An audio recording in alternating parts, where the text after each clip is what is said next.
Hi, I'm Brent Stafford, and welcome to another edition of RegWatch on GFN.TV. One of the many reasons why the Global Forum on Nicotine is such a unique event in the world of tobacco harm reduction is its focus on the consumer of safer nicotine products.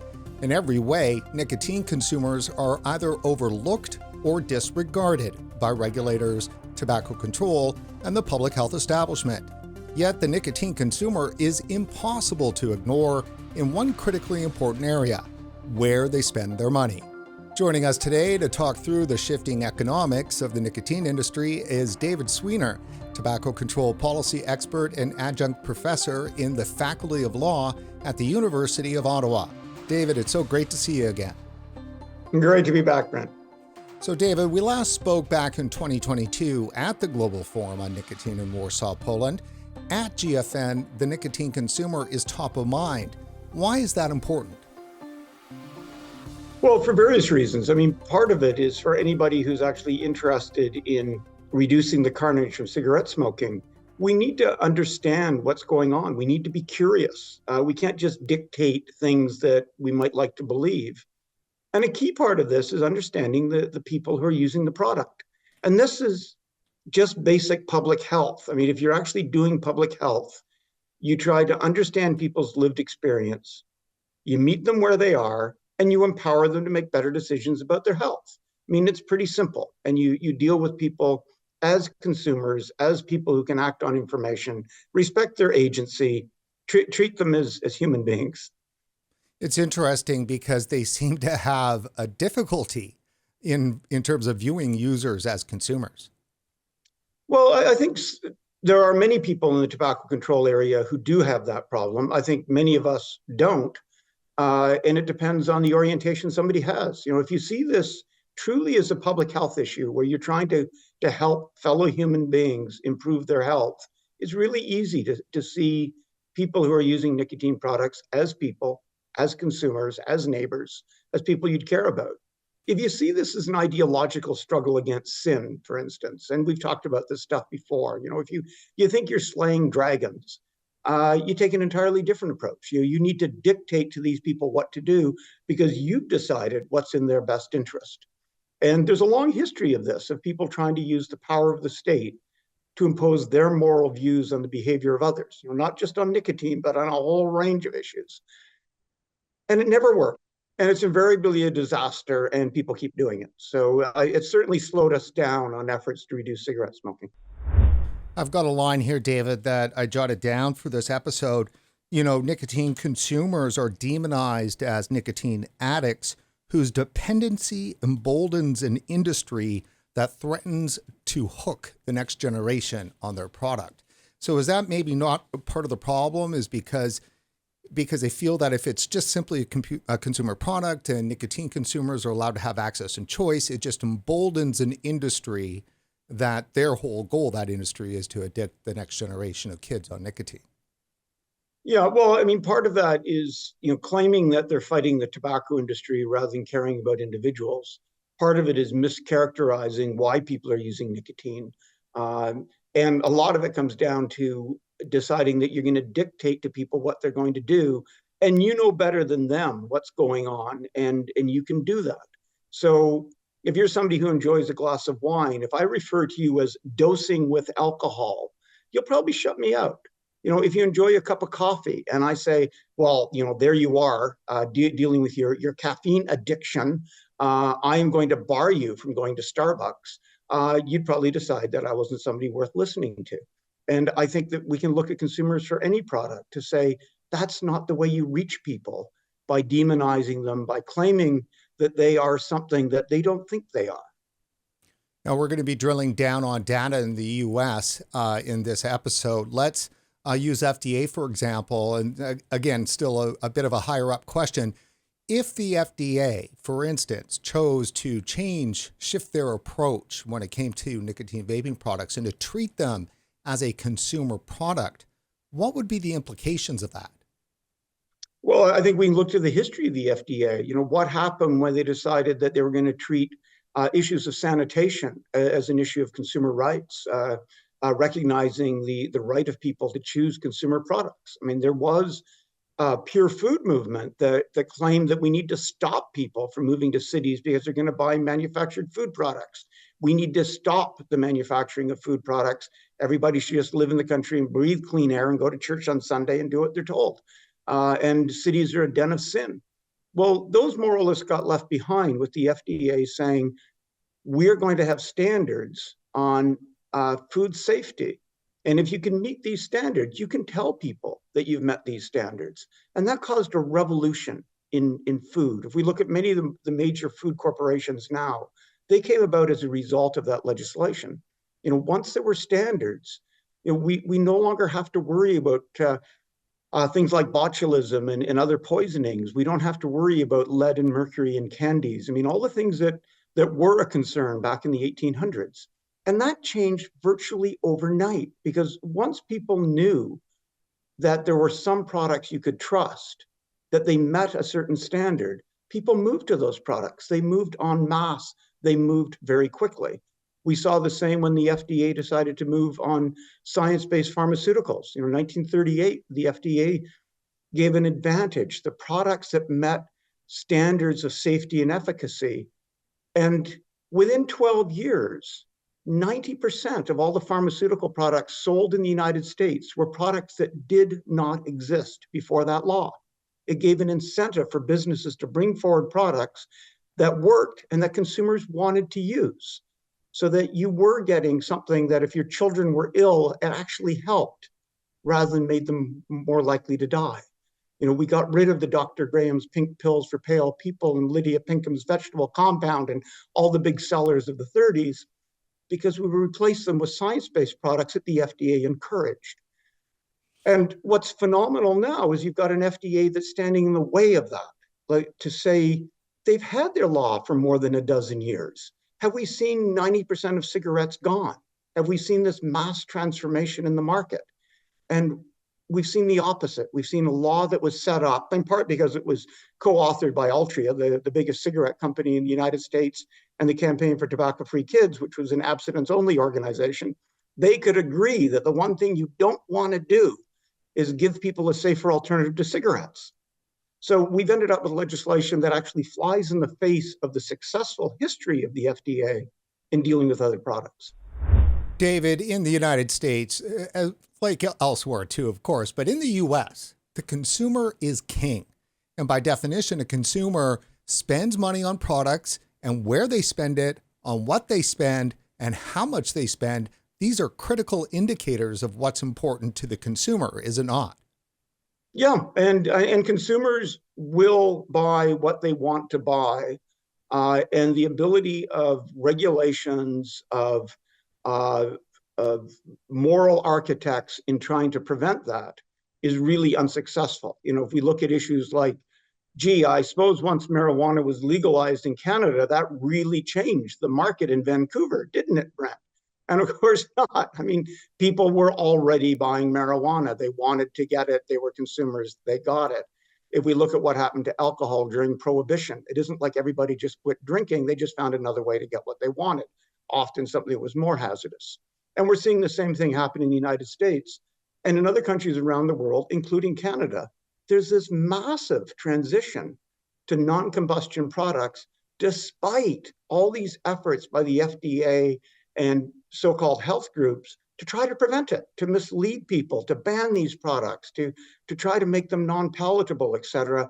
And yet, even then, the transition is phenomenal. It's beyond anything we've seen before in terms of how rapidly cigarette sales are falling.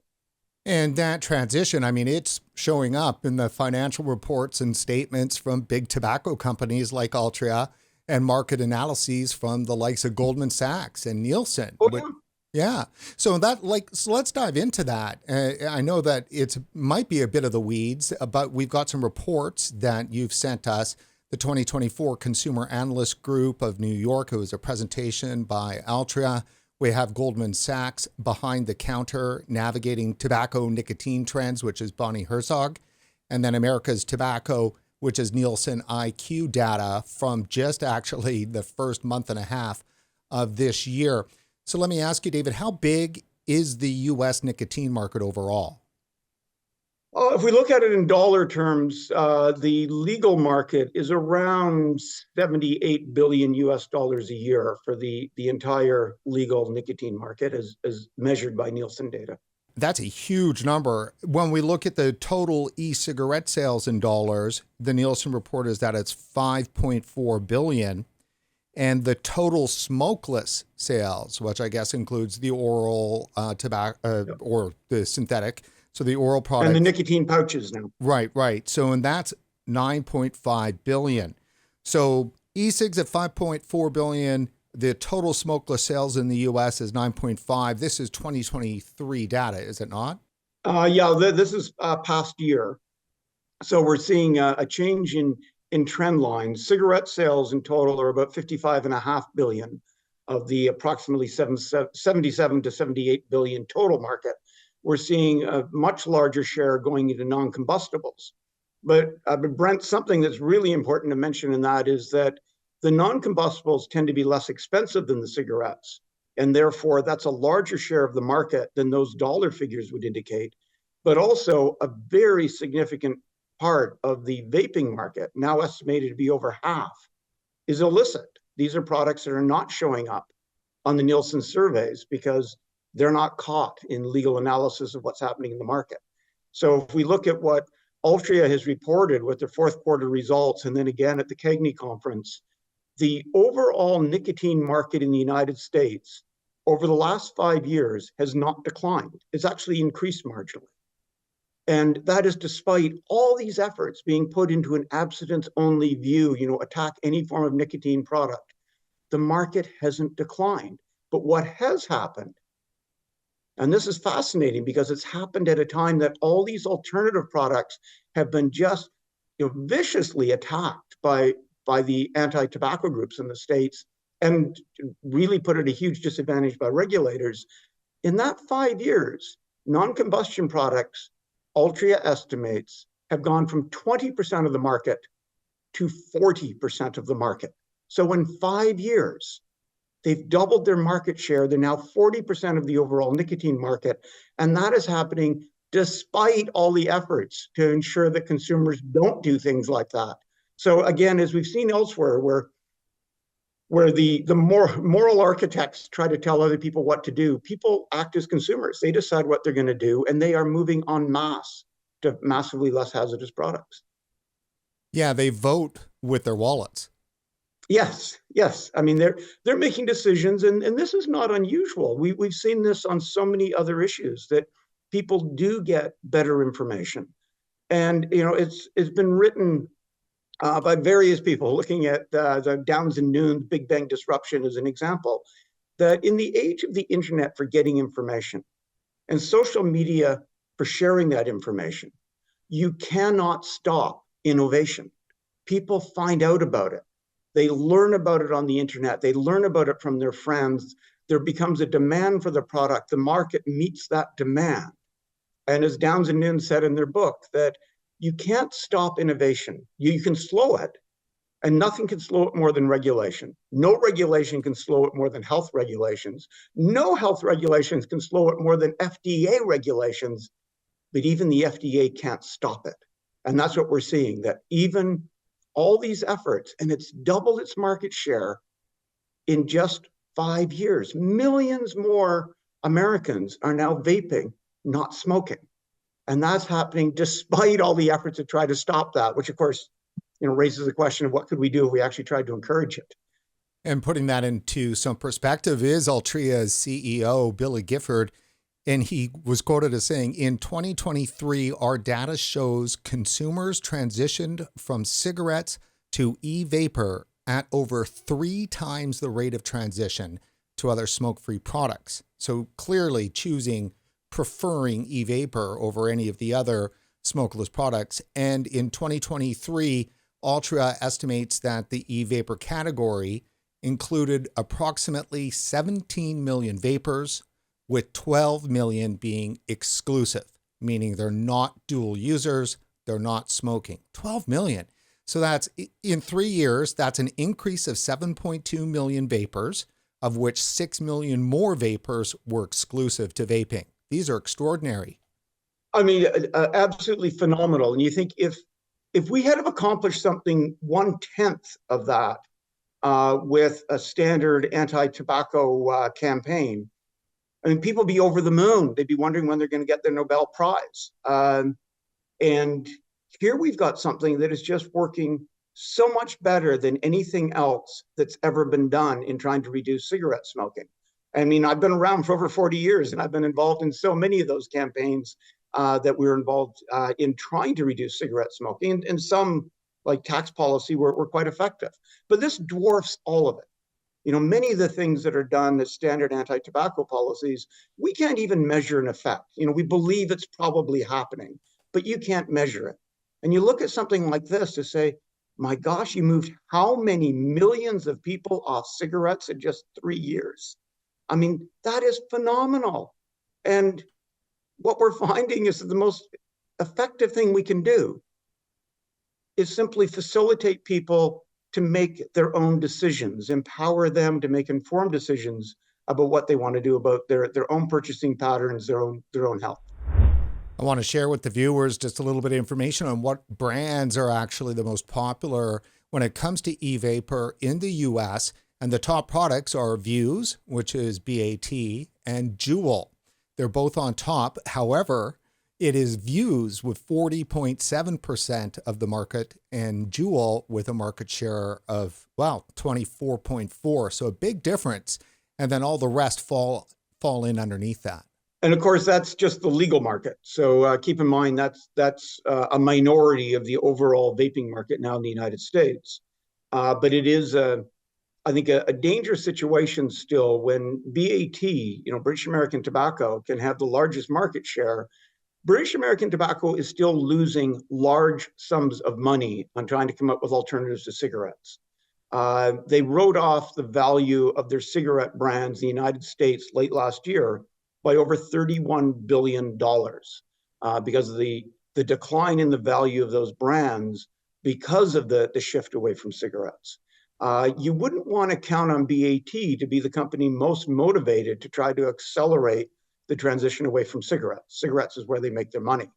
But what we're seeing are these disruptive players. Juul played that role very well for a while. But now also the people who are just simply ignoring FDA and saying there's a demand for these products, we're going to get them to consumers. And consumers are saying, I want these products, I'm going to buy them. So let's get to that. FDA has granted market authorization to a puny 23 brands, which are mostly big tobacco and all tobacco flavored.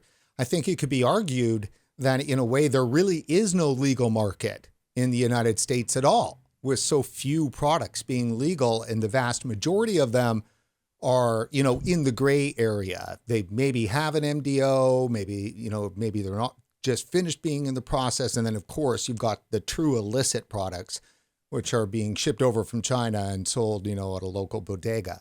Yeah, I think the FDA has screwed up royally, but it screwed up because they were set up to screw up. I mean, their legislation was designed to make it incredibly difficult, if not impossible, to be able to get market authorization for something that could replace cigarettes. And as said, I mean, the legislation was written in part, cooperation between the biggest cigarette company in the country and the most adamant abstinence-only organization in the country. It's no surprise that they came out with legislation that makes it really hard to have an alternative. But even then, some entities have managed to get products through. Others have just decided we're going to market these because there is a market for it. And what's the FDA going to do about that? Because it actually puts them in a pretty difficult situation to say you've got millions of people who have quit smoking. They're vaping. They're reducing their risk dramatically. Many others who have now moved to these nicotine pouches. There's lots of other new products being developed and for sale in other countries that could also greatly reduce cigarette smoking. Are you going to stand in the way of consumers doing something that they want to do that will save their lives? You're going to come down with a law to try to make it harder for them to do that? You're going to come up with a law that protects the cigarette business? I mean, I just think that becomes, part of the explanation, I think, for why the FDA hasn't been more vigorous in trying to enforce their admittedly silly rules is that they know the downside. They know what will happen if you do this to people. So I think they're caught in a quandary, but there really needs to be a rethink about what's the goal of legislation in an area like this. Because what we've seen worldwide is this rush to try to put barriers in the way of the alternative products. Often as a result of anti-nicotine people who engage in sloganeering rather than policy development. Say, what about the children? Without ever having an intelligent conversation. I mean, obviously, if you're having an intelligent conversation, you would say, what's the risk to young people taking up these products? What's the benefit to others if the products are available? And then if we look only at young people, we'd say, well, what's the benefit of the young people who use these low-risk products instead of taking up smoking? What's the benefit of the young people if their parents and grandparents and other significant adults in their lives are continuing to be alive because they quit smoking, or that they're not in a hospital bed spitting up blood? They're out playing ball with you rather than dying, rather than being unable to breathe. I mean, that's worth a lot to kids. What's the value to young people of not being exposed to secondhand smoke because those significant others are no longer smoking in your presence? What's the advantage of not dying in a house fire because somebody dropped a cigarette in the bedding? I mean, an intelligent analysis would look at risks and benefits and say, overwhelmingly, we've got to focus on people who are middle-aged and older who are at dire risk of dying very soon if they don't get off cigarettes. And we have to weigh that in a reasonable way.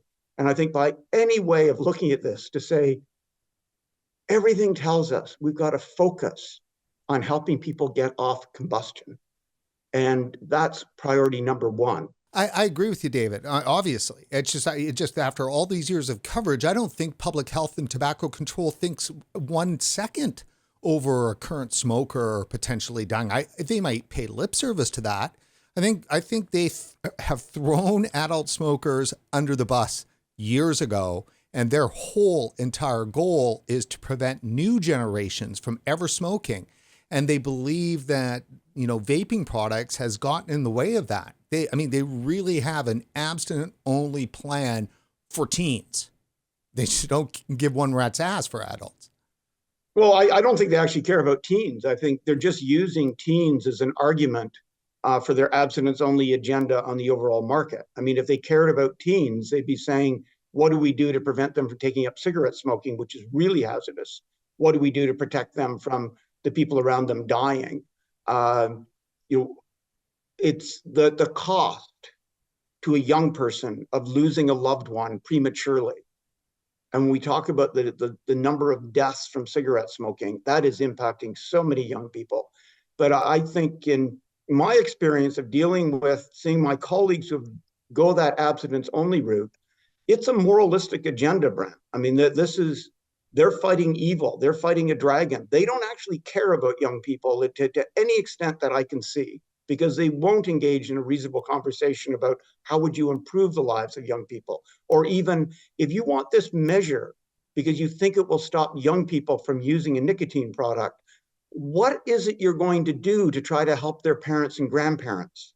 If it is about kind of destroying big tobacco or that kind of thing, right? No, it's not, because these groups constantly do things to protect the tobacco industry, the cigarette industry. So they'll say, we're fighting big tobacco, and then what do? Well, in places like the United States and in Canada and other places, they push and successfully pass a law that says it's illegal for these companies to tell consumers about the difference in risk between products. That is a get out of court free card to big tobacco, because you can no longer hold them responsible in tort law for cigarettes being an unreasonably hazardous product and them not adequately warning their consumers about the differential in risk, because they just say it was illegal. We weren't allowed to tell people. And who gets upset when the giant cigarette companies act like a cartel, keep raising their prices on cigarettes, disadvantaging consumers, and making returns on capital that are just unheard of in any legal business? These groups don't care. And we can just go through so many examples of where they keep doing things that help the big cigarette companies. I mean, all the attacks on vaping and other low-risk products, big tobacco makes a fortune from cigarettes. They are a cartel. And again, their returns on investment, their profitability is just extraordinary. It makes a company like Apple look like it's barely profitable by comparison. And what do these groups do? Well, they attack the alternatives to make sure the cigarette business will stay protected. They make sure the cigarette company the companies continue to have a cartel. Well, don't tell me you're attacking big tobacco and say this is the way to do it. We're going to make them richer and we're going to protect them legally. That's like saying, Brent, I'm so angry at you, I'm going to go throw gold bricks onto your front lawn like every night just to make it hard for you to cut your grass. I mean, you want enemies that make you richer.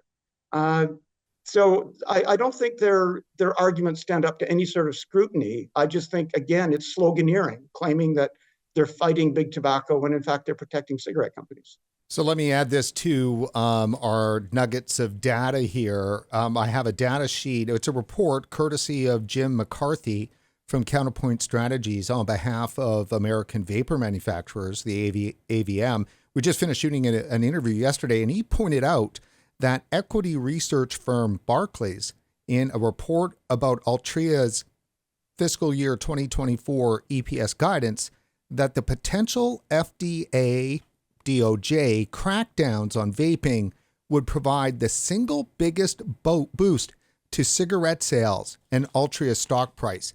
So basically, the financial analysts are saying, hey, if FDA and DOJ cracks down on vaping, that will have the single biggest boost in Altria's stock price. Yes, I'm very familiar with those reports, and stock analysts have talked about this sort of thing for a long time. I've shared some of those reports with the very people who are doing things that keep protecting the cigarette companies.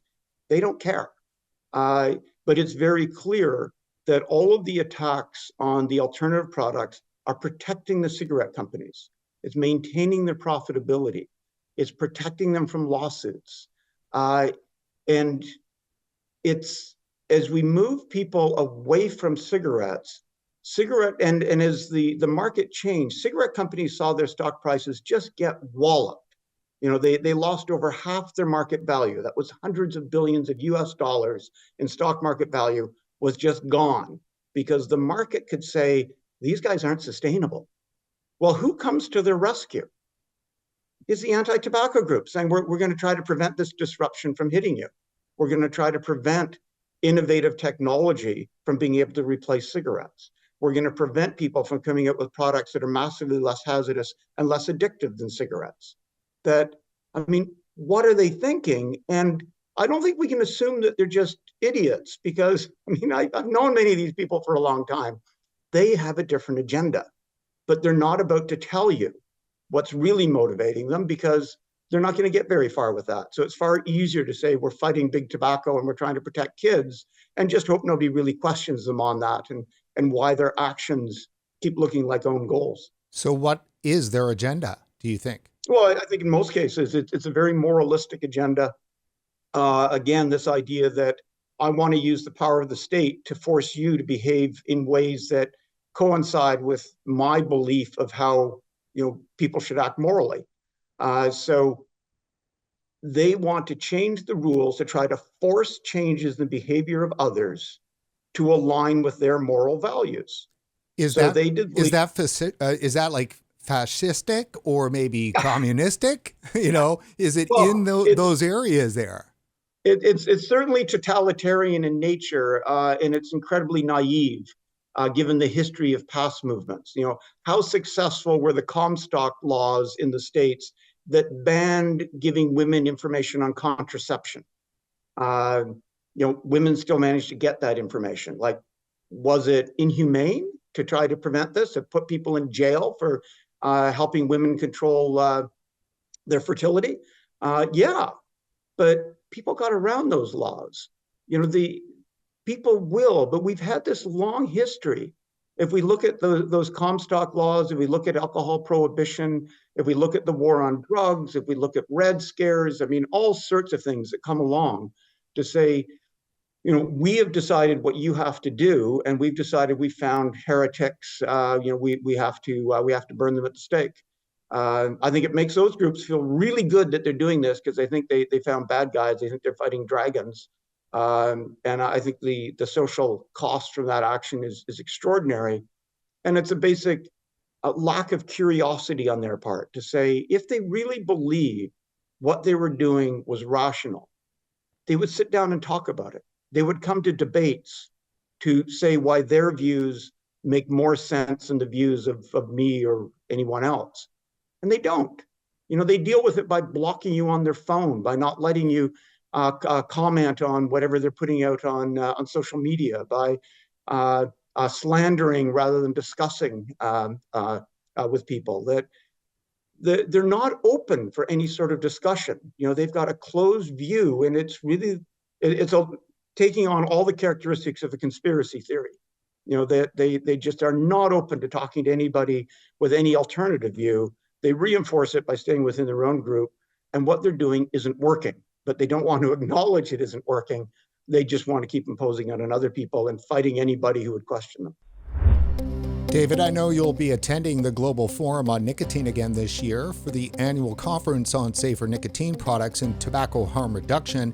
GFN 24 runs from this June 13th to 15th in Warsaw, Poland. I've been told you'll be sharing with attendees some insights on the economics of safer nicotine products. Let me ask you, what are you hoping attendees will take away?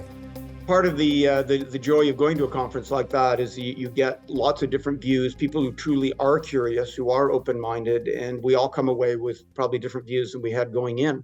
I think that part of what I'm hoping people will see is just how much the market is changing, how much consumers are moving, regardless of the barriers that are put in their way.